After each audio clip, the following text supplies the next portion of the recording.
تیسرا، چیزوں میں جتنی چمک اور لطافت ہوتی ہے ان میں اتنی زیادہ حرارت یعنی آگ ہوتی ہے.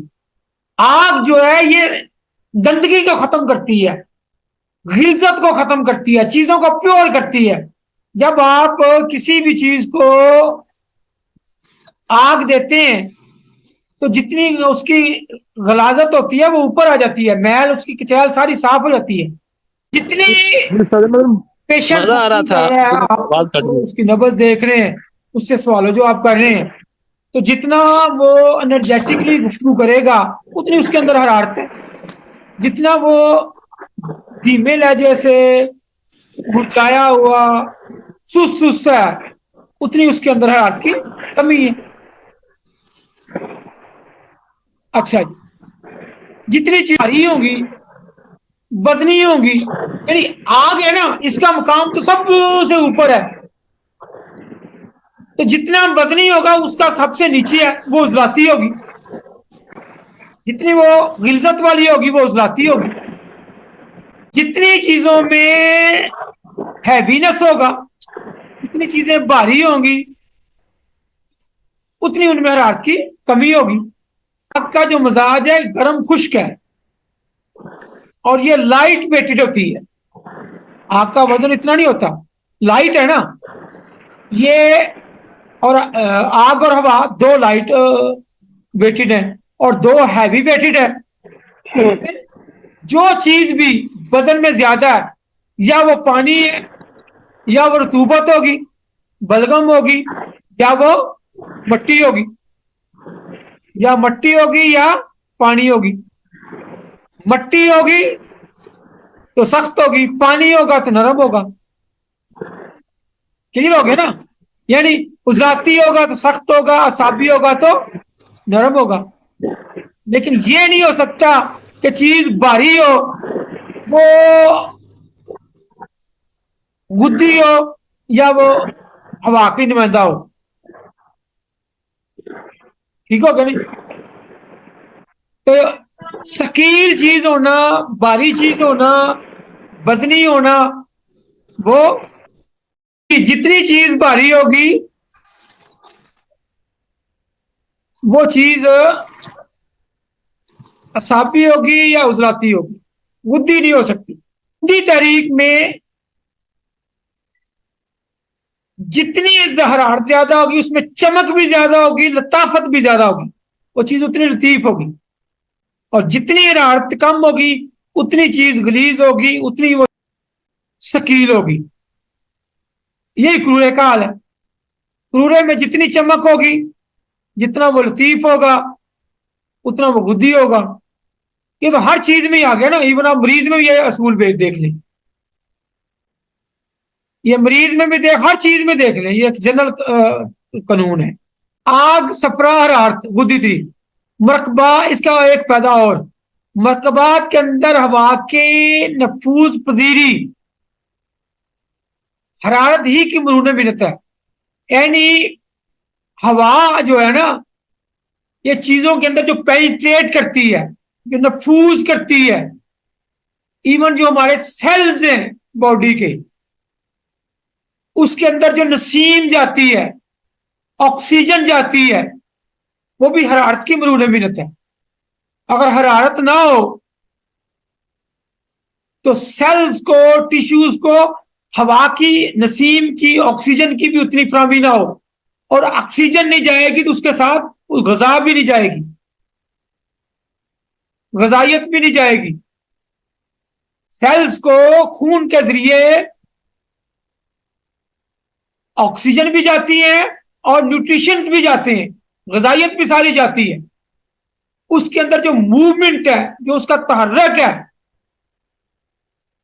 اس کو قائم رکھنے کے لیے حرارت ایک بنیادی کردار ادا کرتی ہے.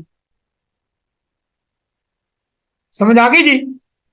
چیزوں کے اندر ہوا کی نفوذ پذیری بھی حرارت ہی کی مرون منت ہے. جی آگے دیکھیں جی. آگ صفرا حرارت غدی تحریک ثقیل عناصر مٹی اور پانی کی ثقالت اور برودت کو توڑ دیتی ہے. جی یہ ایک فطرت کا قانون. غدی تحریک یہ ثقالت مٹی اور پانی کی سکالت اور برودت کو توڑ دیتی ہے. اور حرارت جو ہے یہ عضلاتیت اور برودت دونوں کا علاج ہے. عضلاتی تحریک کا بھی اور اعصابی تحریک کا بھی. اور یاد رکھ لیں بہت ساری کنفیوژن پیدا ہوتی ہیں. مٹی پانی جو ہے نا پانی اس کی کیفیت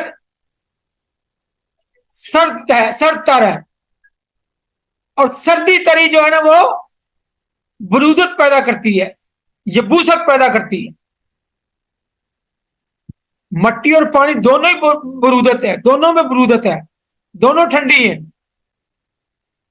لیکن پانی جو ہے اس کی جو برودت ہے یہ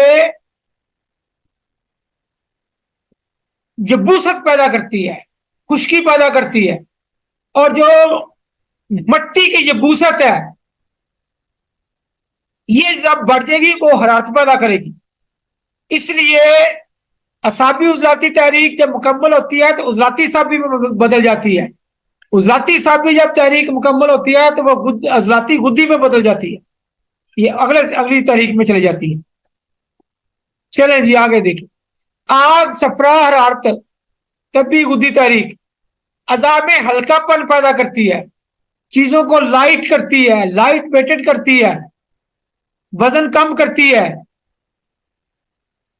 محضل ہے موٹاپا کم کرے گی چیزوں کو ان کو لائٹ ویٹڈ کرے گی وزنی چیزوں کو لائٹ کر دے گی حرارت جس سے ان اعضاء کو حرکت میں مدد ملتی ہے. جی مسکولر ٹیشوز یا عضلات حرکت کرتی ہے نا لیکن عضلات کی حرکت میں جو چیز معاونت کرتی ہے وہ حرارت ہے.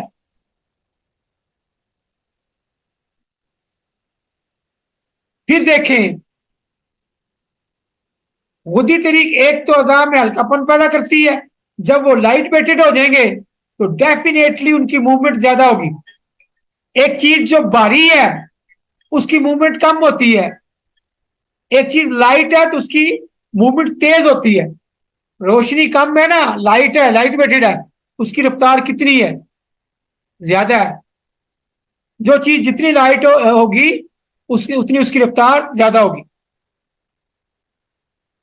جی ہو گیا جی. چلیں آج کے لیے ہم تھوڑا اور کر لیں 10:30 ہو گئے ہیں آج کے لیے اتنے رکھتے ہیں. کل سے انشاءاللہ یہ آپ ریوائز کر کے آئیں آپ کو شیئر کر دیتے ہیں. یہ غدی کرورے کے آگے یہ میں نے یہ کلاس ورک ہے یہ آپ نے گھر سے کر لینا ہے. یہ نام دیے ہوئے ہیں کلر دیے ہوئے ہیں ان کے آگے آپ نے نام لکھنے ہیں. اسفری کرورا پیلا غدی کشری یہ نیچے خالی لکھے ہوئے ہیں اوپر نام لکھنے ہیں آپ نے. اس کے بعد پھر یہ بھی آپ کا ہوم ورک ہے یہ آپ نے آگے نام لکھنے ہیں. یہ آگے میں نے آپ کو دیا ہوا تھا دوبارہ آج دے دیتے ہیں. جو پیلا رنگ ہے اس کی کریکٹرسٹک کیا ہے اس کی خوبیاں کیا ہیں یہ بھی آپ نے سارا پڑھنا ہے. پیلے رنگ کی خوبیاں اس سے آپ کو غدی تحریک ایک مریض کا جو پلاہٹ ہے اس کو دیکھتے ہی اس کے نفسیاتی جو اثرات ہیں اس کی پرسنالٹی کا آپ کو آپ بتا دیں گے اور جب بتائیں گے تو وہ پھر کہیں گے اے حکیم صاحب کے پاس جن ہے. جی یہ بھی آپ نے پیلا رنگ کی ساری پڑھ لینی ہے اس کی کریکٹرسٹکس اور یہ سارا پڑھ کے یہ غدی کرورا بھی. جی ٹھیک ہو گیا. آخر میں آپ کے پاس ٹائم ہے 2-4 منٹ اگر کوئی دوست کوئی سوال کرنا چاہے تو وہ کر لے. آج کا لیکچر اتنا ہی. جو ہے نا چیزیں آپ پڑھ کے آئے اچھی طرح اس کو دیکھ کے آئے ایک دفعہ. یہ بیسک ہے طبیعت انسان کی جاتی ہے ان انسان عجیل انسان بنیادی طور اجرت پسند ہے.